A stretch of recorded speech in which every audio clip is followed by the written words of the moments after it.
Sudah setahun lebih usia pandemi COVID di Indonesia. Masuk pada Maret tahun 2020 lalu, umat muslim terpaksa menjalankan ibadah Ramadan di tengah pandemi. Saat itu, pemerintah menganjurkan salat tarawih dan ibadah Ramadan lainnya dilakukan di rumah masing-masing. Ini sebagai upaya mencegah penyebaran COVID di masjid. Nah, tahun ini pemerintah mengeluarkan kebijakan dibolehkannya tarawih di masjid dengan catatan tetap menerapkan protokol kesehatan pencegahan COVID. Pemerintah juga sudah mengeluarkan panduan ibadah Ramadan di tengah pandemi. Tapi, sudah siapkah kita untuk tertib dan disiplin mengikuti panduan ibadah Ramadan ini? Apa ada jaminan dengan mengikuti panduan ibadah sudah tidak lagi menimbulkan banyak kasus COVID nantinya? Dengan masih terus bertambahnya kasus COVID di Indonesia, apakah pemerintah terkesan terlalu terburu-buru mengeluarkan kebijakan ini? Di studio Rakyatku TV, kita akan membahas hal itu bersama narasumber yang telah hadir bersama saya. Saya perkenalkan, ada Bapak Profesor Muhammad Galib. Beliau adalah Sekretaris Majelis Ulama Indonesia Sulawesi Selatan. Assalamualaikum, Prof. Waalaikumsalam warahmatullahi wabarakatuh. Terima kasih, Prof, sudah hadir di Rakyatku TV, Prof. Baik, sebelumnya saya ingin menyampaikan data COVID terlebih dahulu. Rabu 7 April kemarin, kasus konfirmasi COVID di Indonesia bertambah 227. Ini menandakan bahwa COVID di Sulsel masih bertambah begitu. Namun yang sembuh juga sudah semakin banyak, Prof. Ada 245 per 7 April kemarin. Yang masih terjadi penambahan paling banyak itu di Kabupaten Sinjai. Ada 111 kasus, Prof, yang muncul di tanggal 7 April kemarin. Di Tanah Toraja ada 24, di Kota Makassar bahkan 71 masih muncul kasus COVID baru. Ini artinya bahwa kasus COVID di Sulawesi Selatan masih muncul, Prof. Prof sendiri melihatnya dengan dikeluarkannya kebijakan ini, bagaimana MUI melihatnya? Silakan. Baik, terima kasih. Assalamualaikum warahmatullahi wabarakatuh. Pertama-tama saya menyampaikan terima kasih dan apresiasi atas terselenggaranya acara pada hari ini sebagai bahagian dari upaya kita mensosialisasikan apa yang kita harus lakukan, terutama bagi umat Islam Indonesia menyongsong Ramadan sebagai bulan yang kita kenal bulan peningkatan kualitas iman dan takwa kepada Allah Subhanahu wa Ta'ala. Tentu saja kita sudah mengetahui ada edaran Menteri Agama Republik Indonesia yang berisi 11 poin menyangkut panduan ibadah Ramadan dan Idul Fitri 1442 Hijriah.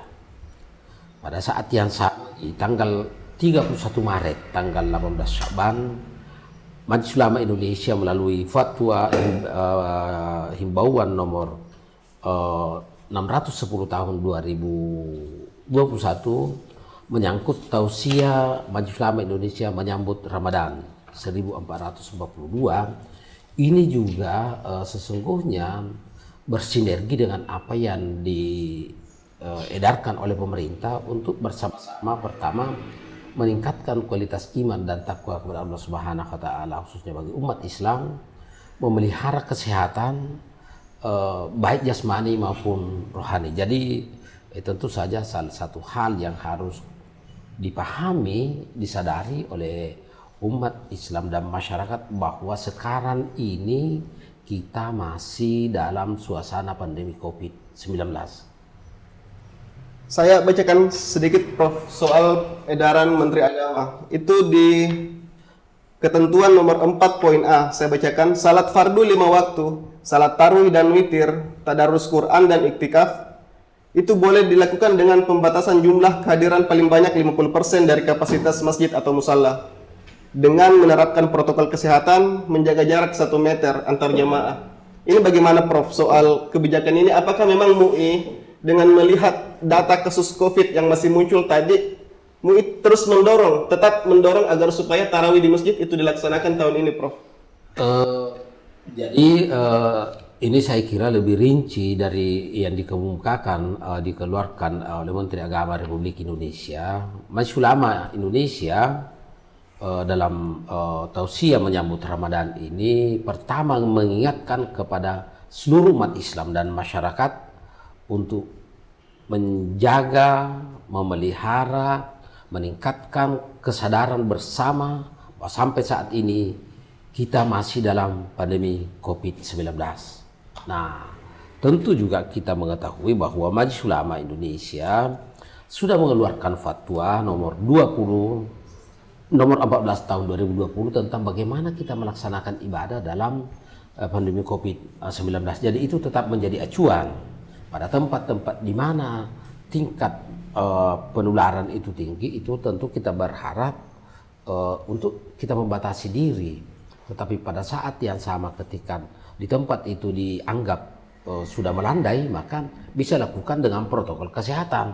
Dan tentu rincian-rinciannya banyak saya kira. Kita berharap bahwa Satgas penanggulangan COVID ini bersama-sama pemerintah dalam hal ini untuk bagaimana mengawal masyarakat ini sehingga mereka bisa melaksanakan ibadah dengan baik, dan pada saat yang sama mereka terus juga berupaya untuk melakukan pencegahan, terutama meredam penyebaran COVID-19 terutama di bulan Ramadan ini. Nah, yang menarik Prof, soal aturan jarak aman 1 meter di saf masjid-masjid.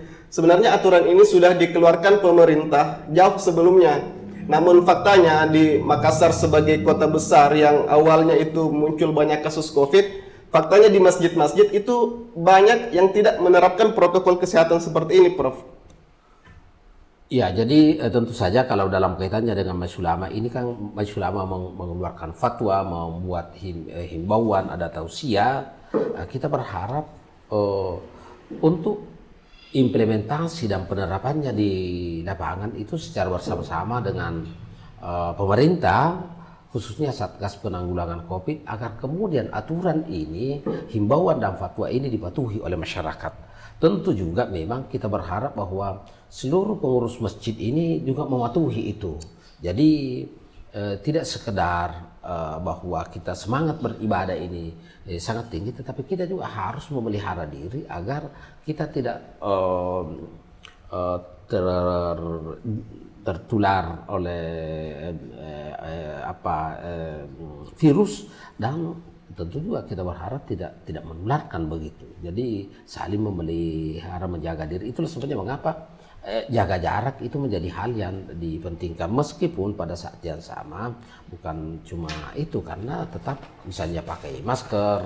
Kita berharap masyarakat datang itu dengan membawa tempat sajadah sendiri, kemudian hand sanitizer hand sanitizer disiapkan oleh pengurus masjid. Bahkan kita berharap juga pengurus masjid ini menyiapkan masker.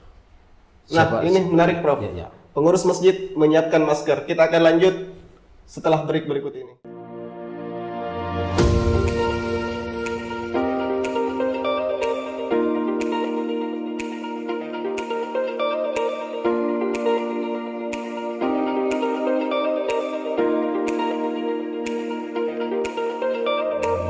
Majelis Ulama Indonesia Provinsi Sulawesi Selatan menganjurkan untuk tetap tertib dalam menerapkan protokol kesehatan.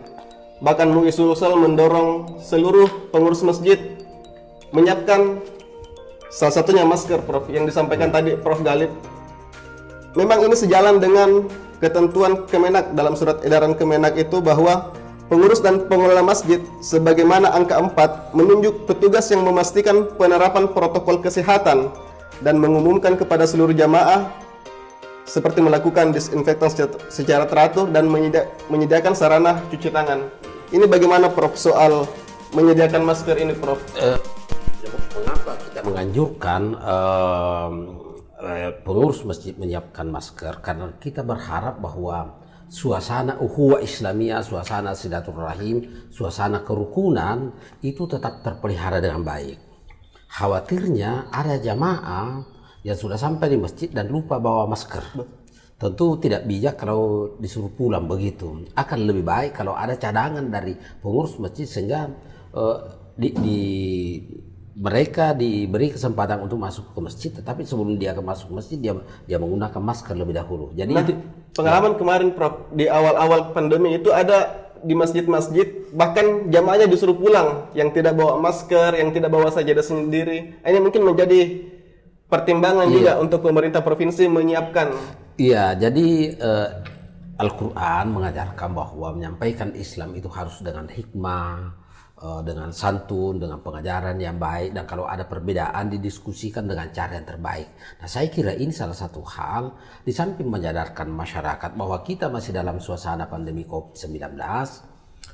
Kalau ada masyarakat baik sengaja ataupun tidak disampaikan bahwa karena aturannya begitu baik oleh ulama maupun oleh pemerintah, maka sebelum masuk ke masjid cuci tangan, kemudian bahkan boleh jadi diperiksa dulu suhunya supaya kalau lebih aman, jangan berdesak-desakan begitu, dan pakai masker. Sehingga kalau lupa bawa masker, karena pasti tidak semua akan ramai-ramai begitu menyatakan bahwa ada masker yang disiapkan di masjid.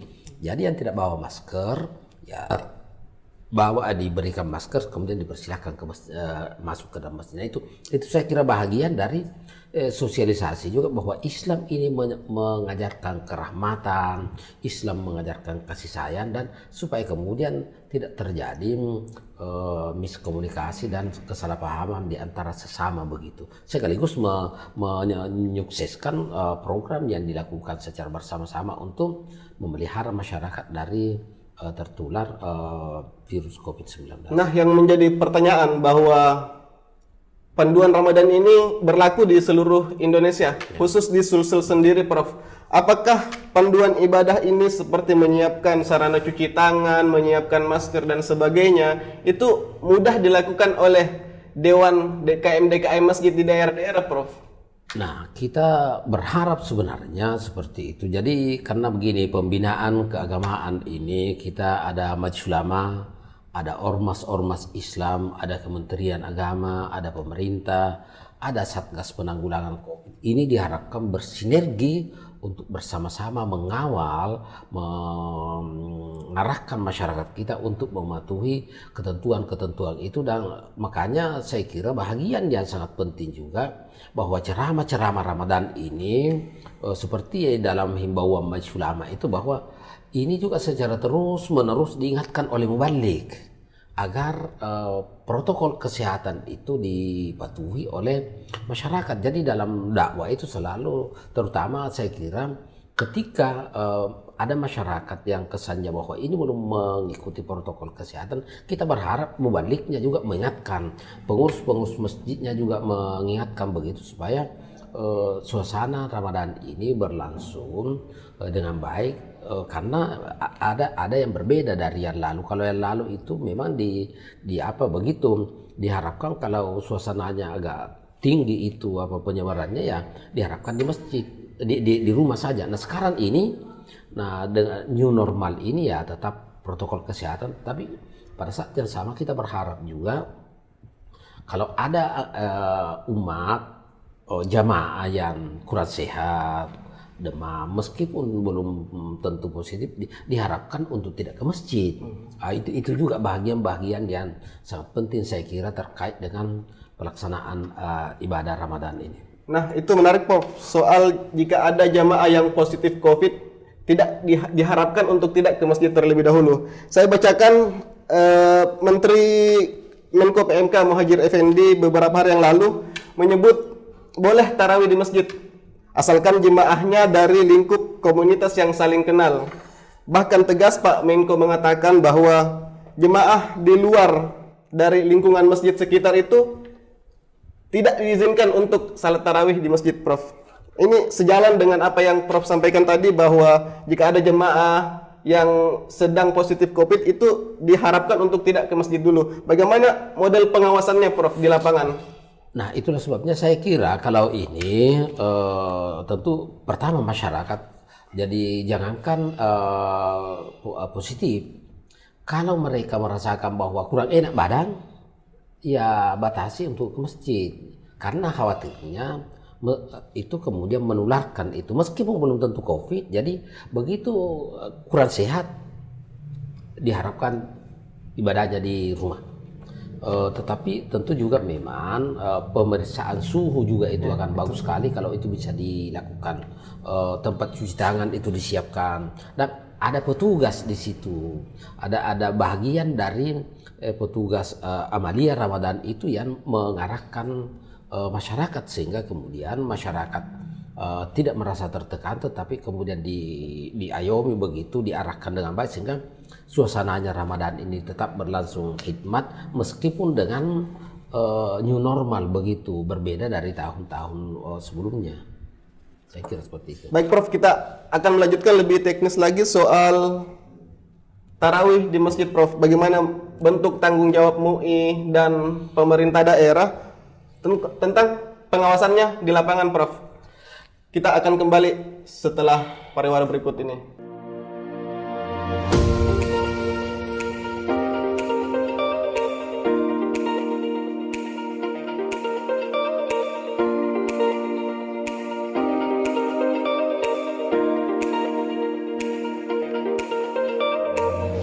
Nah, yang menarik juga Prof Galib, ada beberapa majelis ulama provinsi yang punya panduan ibadah tersendiri tapi masih menjadi turunan dari edaran Kemenak. Saya bacakan misalnya ada dari MUI Palembang.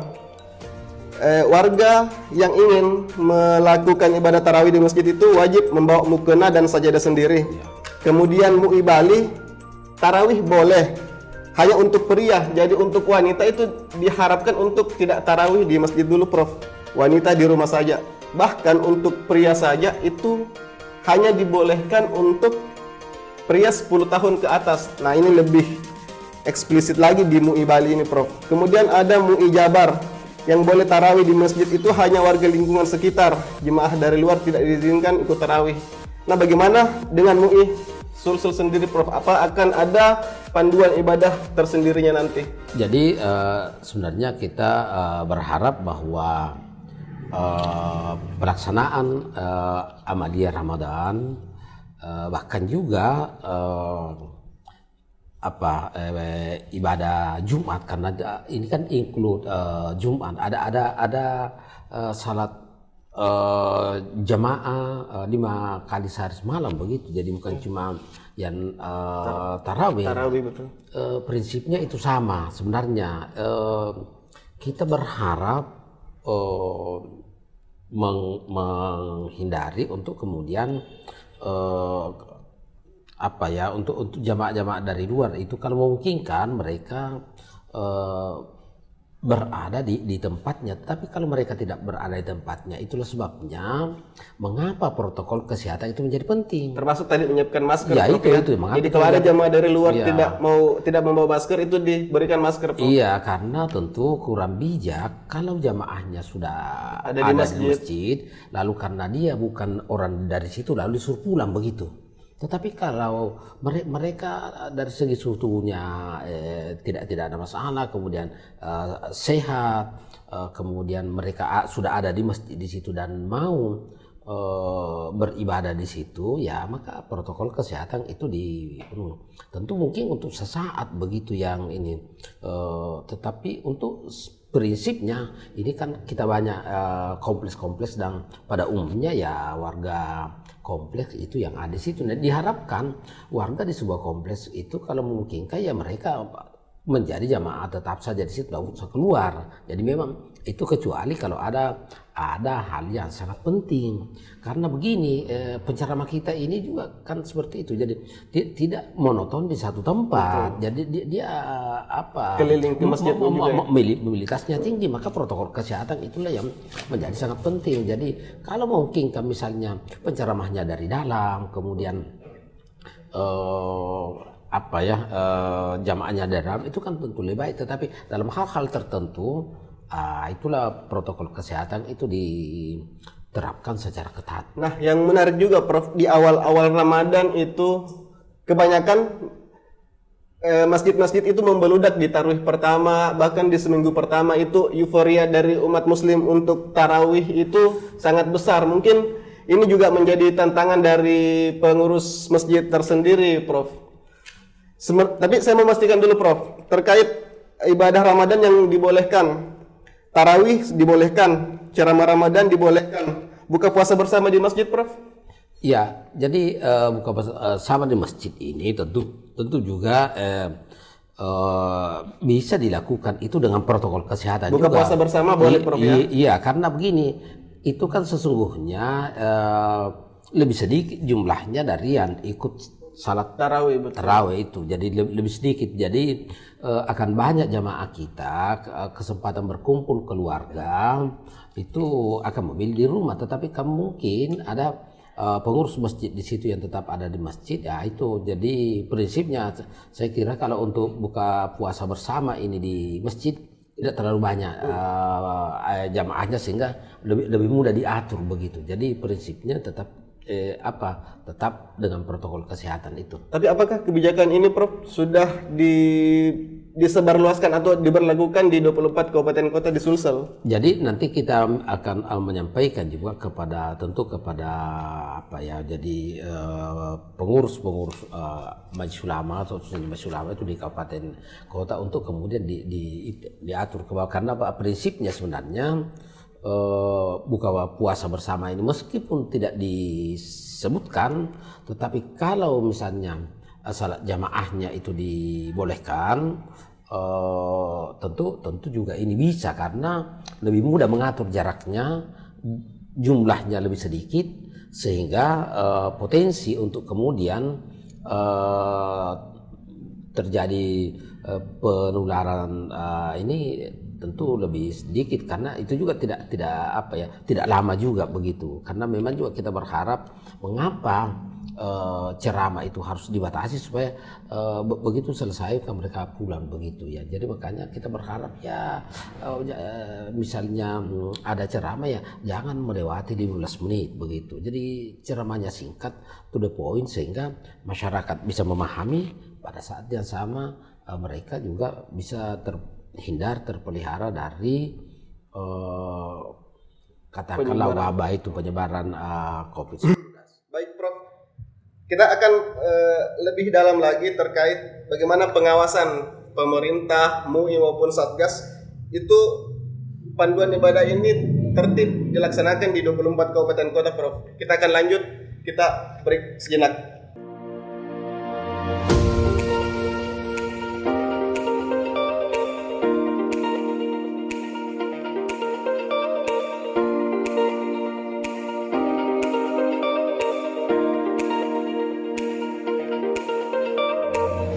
Di Sulsel itu dari 24 kabupaten kota yang masih masuk dalam zona oranye itu ada 6 daerah, ada 6 kabupaten kota. Saya sebutkan saja, ada Tanah Toraja, ada Palopo, ada Pangkajene dan Kepulauan, termasuk Makassar, Takalar, Goa dan Sinjai.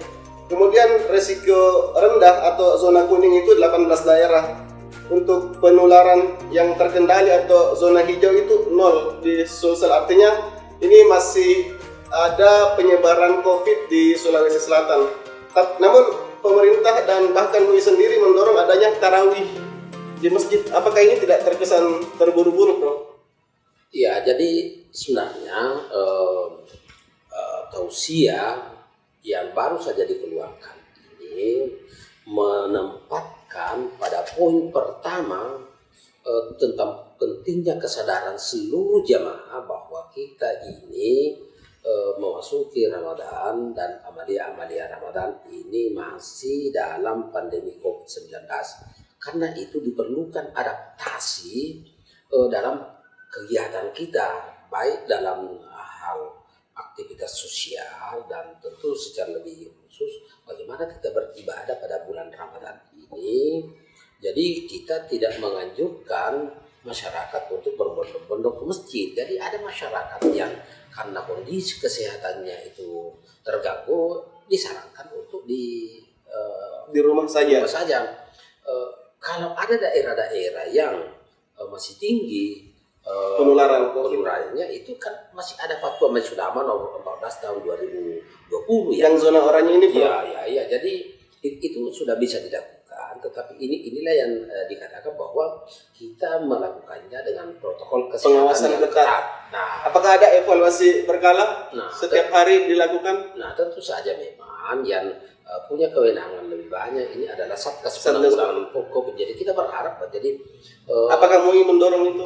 Iya, kita mendorong untuk itu supaya kemudian ini masyarakat dan tentu juga pengurus masjid, karena yang berada di front terdepan itu kan pengurus masjid. Jadi pengurus masjid ini perlu diberikan penyadaran supaya kemudian mereka mematuhi itu ketentuan baik yang dikeluarkan oleh pemerintah maupun melalui himbauan Majelis Ulama Indonesia. Itu saya kira yang kita harapkan untuk dilakukan secara ketat, sehingga kita berharap selesai Ramadan kualitas iman dan takwa itu meningkat, kesehatan fisik meningkat, dan mudah-mudahan seiring dengan itu kita juga bisa keluar dari kondisi COVID-19 ini. Itu saya kira harapannya. Makanya kita berharap kesehatan jasmani, kesehatan rohani itu bisa kita raih di bulan Ramadan. Jadi bukan cuma kita mengejar keimanan dan ketakwaan dalam arti spiritual semata, tetapi wujudnya kita sehat jasmani, rohani secara berimbang, supaya kita lebih banyak berkhidmat untuk kemajuan agama bangsa dan yang menjadi pertanyaan sebenarnya bahwa protokol ibadah itu di masjid sebenarnya sudah ada sejak dulu, Prof. Ya. Namun bahkan ada imam masjid yang tertular, jamaah yang tertular, bahkan di pesantren-pesantren tertular. Nah, di ibadah Ramadan nanti tarawih khususnya, apakah jika ditemukan di suatu masjid ditemukan ada penularan COVID, apakah bentuk tindakan yang diberikan? Misalnya saja masjid itu ditutup sementara beberapa hari ke depan sampai kasus COVID hilang di daerah tersebut, atau ditutup sampai Ramadan selesai, Prof. Ya. Bagaimana MUI punya solusi sendiri? Iya, jadi Fatwa nomor 14 tahun 2020 itu sudah memberikan panduan. Jadi kalau di tempat itu bahwa penyebarannya sangat tinggi, masuk merah di situ, dan ada warga di situ yang terkonfirmasi, tentu saja memang sekarang ini kalau ada yang terkonfirmasi kan biasanya langsung dibawa ke diisolasi begitu. Kalau kemudian pihak Satgas mengatakan bahwa pasiennya sudah tidak di kompleks itu dan kemudian dipastikan bahwa kita aman, makanya saya juga selalu menyarankan kepada pengurus masjid agar kemudian dilakukan penyemprotan disinfektan secara berkala begitu. Itu juga penting. Sampai saat ini kita berharap bahwa setiap Jumat itu dilakukan. Nah ini saya kira nanti di bulan Ramadan ini ya tentu lebih intens lagi ya, mungkin di siang hari Ramadan itu dilakukan, sehingga pada saat Ramadan sore malam itu sudah lebih steril begitu. Harapannya lebih tinggi daripada sebelumnya. Kalau yang sebelumnya itu biasanya kita lakukan mungkin di Jumat pagi begitu. Nah sekarang boleh jadi ya tentu lebih intens, karena akan setiap malam itu akan ada jamaah begitu yang hadir, dan ini salah satu bagian yang sangat penting saya kira juga. Tapi ketika di satu tempat itu ada penyebaran yang COVID itu, ya kita berharap ya kalau misalnya dikhawatirkan ini akan terjadi penyebaran, maka bisa saja diminta kepada masyarakat untuk di rumah saja begitu. Untuk sementara di rumah saja. Ya di rumah, karena memang begitu fatwanya. Kalau masih meningkat ya di rumah. Bahkan dulu ya bukan cuma ya ibadah, syarat Jumat saja itu disarankan untuk kemudian diganti dengan syarat duhur. Nah ini juga masih berlaku itu fatwa kalau di suatu tempat itu masih tinggi penyebarannya. Jadi tergantung bagaimana informasi dari Satgas di kondisi-kondisi masyarakat tertentu itu, kita tetap menunggu panduannya begitu, menunggu informasinya supaya kita semua menjadi sangat hati-hati begitu. Nah, yang soal sangat hati-hati ini tentunya menjadi tanggung jawab bukan hanya untuk pemerintah saja. Selain Satgas, mungkin di bulan Ramadan ini juga menjadi tanggung jawab para imam masjid, ustaz-ustaz, kemudian pengurus masjid. Ini akan kita bahas selanjutnya bagaimana tanggung jawab para imam masjid dan para penceramah ini di bulan Ramadan untuk ikut memutus rantai penyebaran COVID. Kita jeda setelah pariwara berikut ini.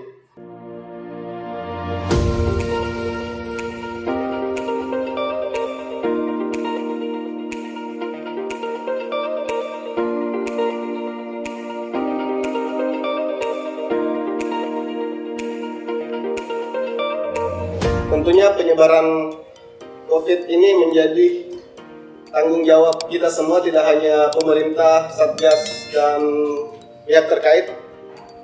Di bulan Ramadan ini MUI juga ikut terlibat aktif dalam memutus rantai penyebaran COVID. Bagaimana tanggung jawab ustaz-ustaz, imam masjid, dan pengurus masjid ke depan, Prof? Apakah ada istilahnya aturan main tersendiri saat menyampaikan ceramah, harus ada penyampaian menjaga kesehatan dan sebagainya? Silakan.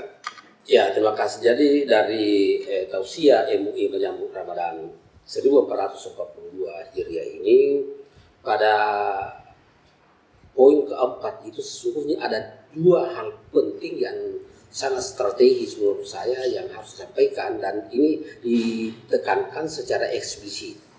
Yang pertama, mengajak seluruh penceramah untuk tetap konsisten, istiqamah, menggaungkan syiar Islam yang moderat, yang wasatiyah, dan sosialisasi protokol kesehatan dengan sikap yang santun. Nah, saya kira penting ini bahwa salah satu penekanan dari para penceramah kita di Ramadan ini, sampaikan bahwa Islam itu agama yang santun, agama yang rahmatan lil alamin, bagaimana moderasi beragama yang baik di tengah keberagaman kita.